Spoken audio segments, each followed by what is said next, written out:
Bienvenue chers téléspectateurs d'Afro Info 243. Voici vos nouvelles. Dans la province du Nord Kivu, précisément à Massissi, des affrontements ont de nouveau éclaté jeudi 23 mars entre les terroristes du 23 et l'armée congolaise, groupe d'autodéfense patriote à Kivuye et Kibougou dans la chefferie de Bachali. Les terroristes auraient pris le contrôle de Kibougou à moins d'1 kilomètre de Muheto. Les troupes ougandaises seront déployées fin mars en cours à Rutshuru dans le cadre de la force régionale de l'EAC. Les émissaires de l'Uganda People's Defense Force, UPDF, l'ont signifié ce jeudi 23 mars à Goma après une rencontre avec le gouverneur militaire du Nord Kivu, Constant Ndima. Nous venons apporter notre contribution à l'EAC, aux populations du Nord Kivu et de la RDC en général pour le retour de la paix dans l'Est congolais. Et tous les autres porteurs d'armes doivent le rendre pour que la paix revienne dans l'Est du pays, a dit le colonel ougandais Mike Walaka. Et l'Ouganda a déjà plus d'1 millier de soldats sous le sol congolais dans le cadre des opérations conjointes Shuja avec les FARDC contre les islamistes ADF dans les territoires de Beni et d'Irumu.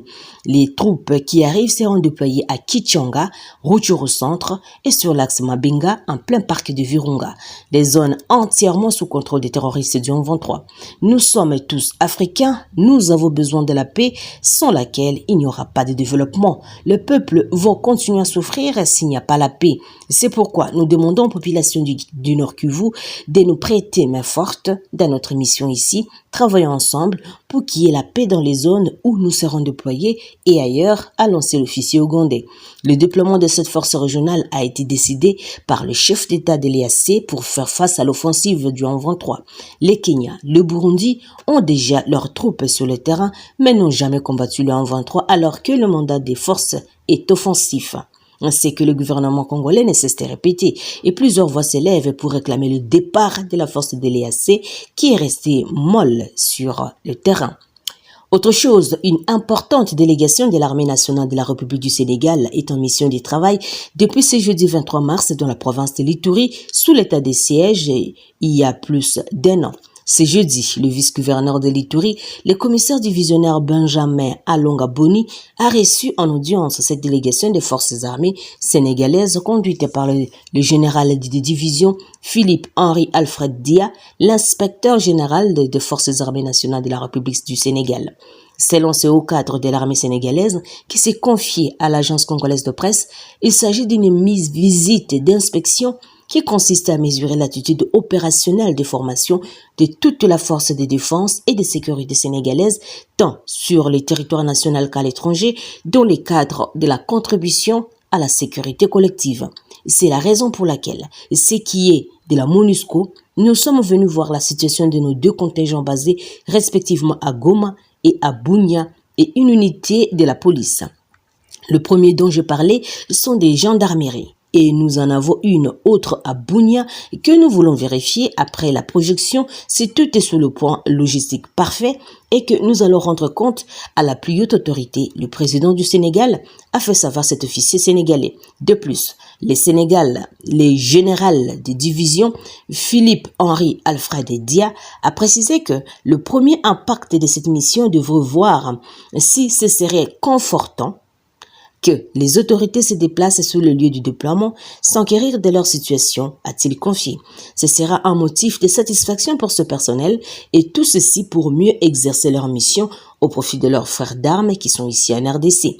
Et pour sa part, le chef de bureau de la MONUSCO Ituri, Karna Soro, qui a accompagné la délégation des forces armées sénégalaises auprès de l'autorité provinciale, a laissé entendre qu'il y a un travail qui s'est fait déjà sur place. Il s'agit maintenant pour lui de faire un diagnostic des défis et puis voir ce qu'il faut faire pour améliorer ce qui s'est fait déjà.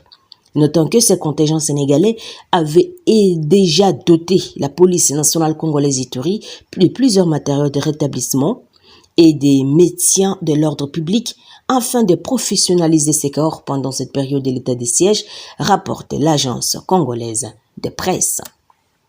Terminons par cette nouvelle. 2 semaines après sa mission en RDC, soit le 29 mars, le Conseil de sécurité des Nations Unies va discuter de la situation politico-sécuritaire dans ce pays marqué par l'agression rwandaise et la préparation de prochaines élections.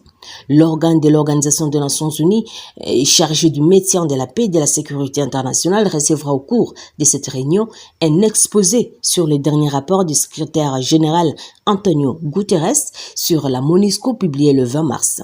Lors de cette réunion, les co-chefs de file de la mission, la France et les Gabon devraient fournir un briefing formel sur la mission de visite en République démocratique du Congo, précise un communiqué de l'Organisation des Nations Unies. À Kinshasa, la délégation du Conseil de sécurité conduite par Michel Xavier Biang et Nicolas de Rivière, respectivement représentants permanents du Gabon et de la France à l'Organisation des Nations Unies, avait échangé le 8 au 13 mars avec des représentants du gouvernement dont le président Félix Antoine Tshisekedi, le premier ministre Jean-Michel Samalou Kondé et des membres de son cabinet et des députés, les chefs de partis politiques de l'opposition, des représentants de la société civile, les autorités provinciales et des personnes déplacées internes.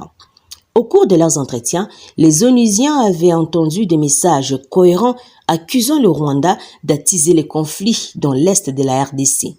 Plusieurs interlocuteurs ont fait référence au dernier rapport du groupe d'experts assistant les comités des sanctions 1533 RDC daté du 16 décembre 2022 à l'appui de ces allégations. Les rapports indiquent que le groupe d'experts a trouvé des preuves substantielles de l'implication directe du Rwanda en RD Congo en soutien au mouvement du 23 mars, un groupe armé opérant dans la province du Nord Kivu qui était inactif au cours de la dernière décennie est redevenu actif en 2022. Et les autorités congolaises ont fait valoir que les conseils de sécurité ne pouvaient rester indifférents face à l'agression du Rwanda et devraient tirer la conclusion qui s'imposait sur base du rapport du groupe d'experts. Et dans le même temps, les parties prenantes congolaises ont insisté sur le fait que les FDLR n'étaient pas un problème congolais, affirmant que, puisque la communauté internationale avait demandé à la République démocratique du Congo d'ouvrir ses frontières aux réfugiés rwandais dans les années 1990, elle devrait assumer la responsabilité de relever les défis actuels. Elles ont également soutenu que les conseils devraient appeler le Rwanda à parler au FDLR.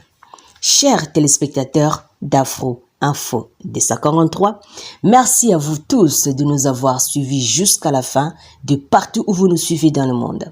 N'oubliez pas de vous abonner, liker, mais aussi partager nos informations et laissez-nous un commentaire et signifiez-nous d'où vous nous suivez. Je suis Santi Chesenga depuis la province de l'Ituri pour Afro Info DESA 43. Au revoir.